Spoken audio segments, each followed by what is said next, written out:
사랑합니다. 이사야 선지자가 성령의 충만함으로 이사야서 성경을 쓰기 시작했습니다. 굉장히 긴 성경이죠. 때로는 굉장히 두려운 마음으로 썼고, 때로는 정말 가슴이 찢어지는 듯한 자신의 백성, 자신의 민족이 자기들이 지은 죄 때문에 하나님께 벌을 받는, 그게 예언되어진 그런 가슴 아픈 순간도 있었고, 또 때로는 원수 나라가 멸망당할 것이라는 환희의 기쁨의 감격도 있었고, 어쩔 때는 찬송도 불렀고, 어쩔 때는 간절한 기도도 적었고, 그렇게 열심히 성경을 썼는데 이제 마지막에 왔습니다. 66장 끝부분, 저희가 오늘 함께 읽은 이 장면이 가장 마지막 부분인데, 이 부분을 한 줄로 요약을 하면 여호와 하나님께서 이 땅에 나타나신다는 겁니다. 하나님은 영이셔서 저희 눈에 안 보이시죠? 만져지지도 않고, 하나님을 잡을 수도 없고 맛볼 수도 없고, 그리고 실제로는 하나님의 음성을 저희는 들을 수도 없습니다. 정말 특별한 은혜로, 정말 특별한 은혜로 온 우주 만물과 영적인 세상까지도 창조하신 그 신이, 저희는 또 재밌는 표현이지만 다른 나라 말로 하면 못 알아듣잖아요. 하나님이 저희 귀에다가, 저희 마음에 한국어로 말씀해 주시지 않으시면 저희는 못 들어요. 하나님과 저희의 차이는 까마득하게 먼데, 그 하나님이 나타나시겠다는 겁니다. 저희가 처음 읽은 15절 보시면 봐라, 보인다는 거예요. 봐라, 여호와께서 불에 둘러싸여 강림하시리니. 그 옛날 시내산을 완전히 불태우시면서 강림하셨던 그 장면이었는데, 그 장면보다 훨씬 더 위험 있고 거대하고 거룩한 모습으로 완전히 그냥 불에 둘러싸여서 강림하시는데, 마치 굳이 표현을 하자면 수레들이, 그 당시에 가장 좋은 이동수단인 수레들이 회오리 바람같이 나타난다는 거예요. 그러면서 하나님의 그 위엄과 권능을 온전히 드러내주는 모습으로, 그게 실제로 우리의 이 시각적인 눈에 보이게끔 강림하시겠다는 겁니다. 그러면서 하나님께서 가장 먼저 하실 일은 심판을 하시는 겁니다. 이미 64장, 65장, 66장 계속 번갈아 가면서 등장했었는데, 하나님의 백성들은 기쁨을 누릴 것이고 죄인들은 심판을 받을 거예요. 그 장면이 다시 한번 반복되는 겁니다. 하나님이 불처럼 온 세상을 완전히 불태우실 것 같은 그 위험 있는 불의 모습으로 등장하실 텐데, 그때 하나님께서 나타나시면 반드시 이 땅에 죄와 악을 심판하시겠다는 약속입니다.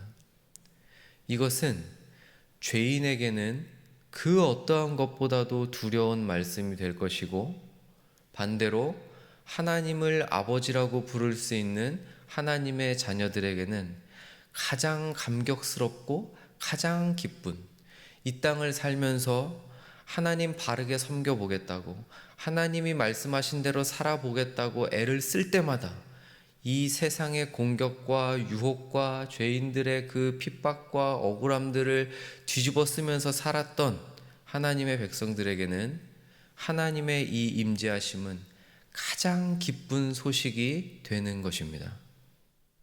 저와 여러분에게는 이 불의 모습처럼 등장하시는 하나님이 감사와 감격의 모습이 되는 줄로 믿습니다.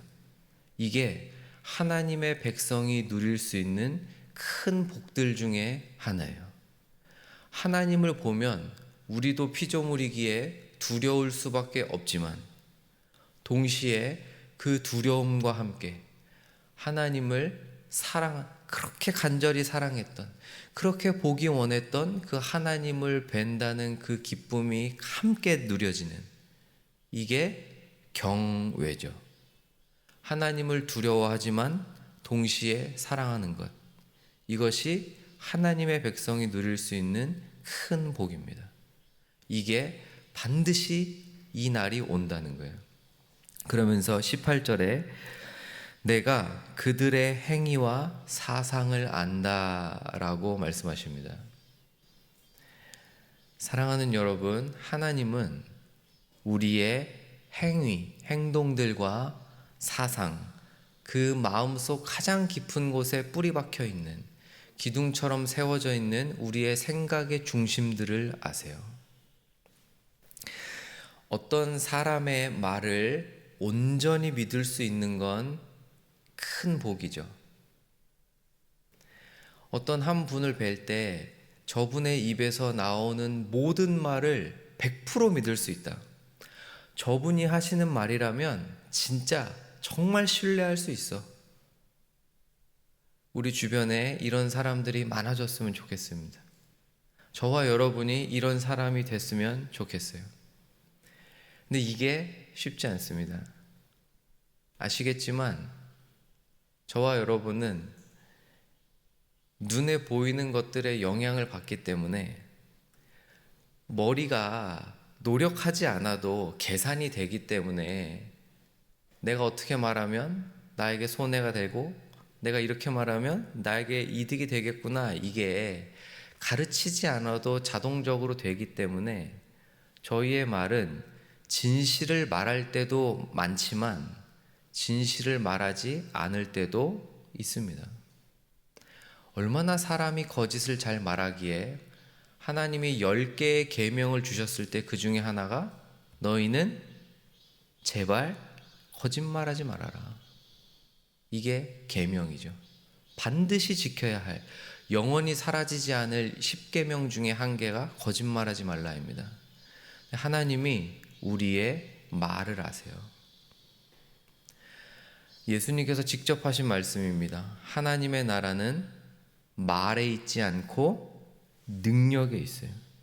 그 삶을 살아내는 그 삶 안에 하나님께서 함께 하시는 그 능력에 있는 것이지 몇 마디 말에 달려 있는 것이 아닙니다.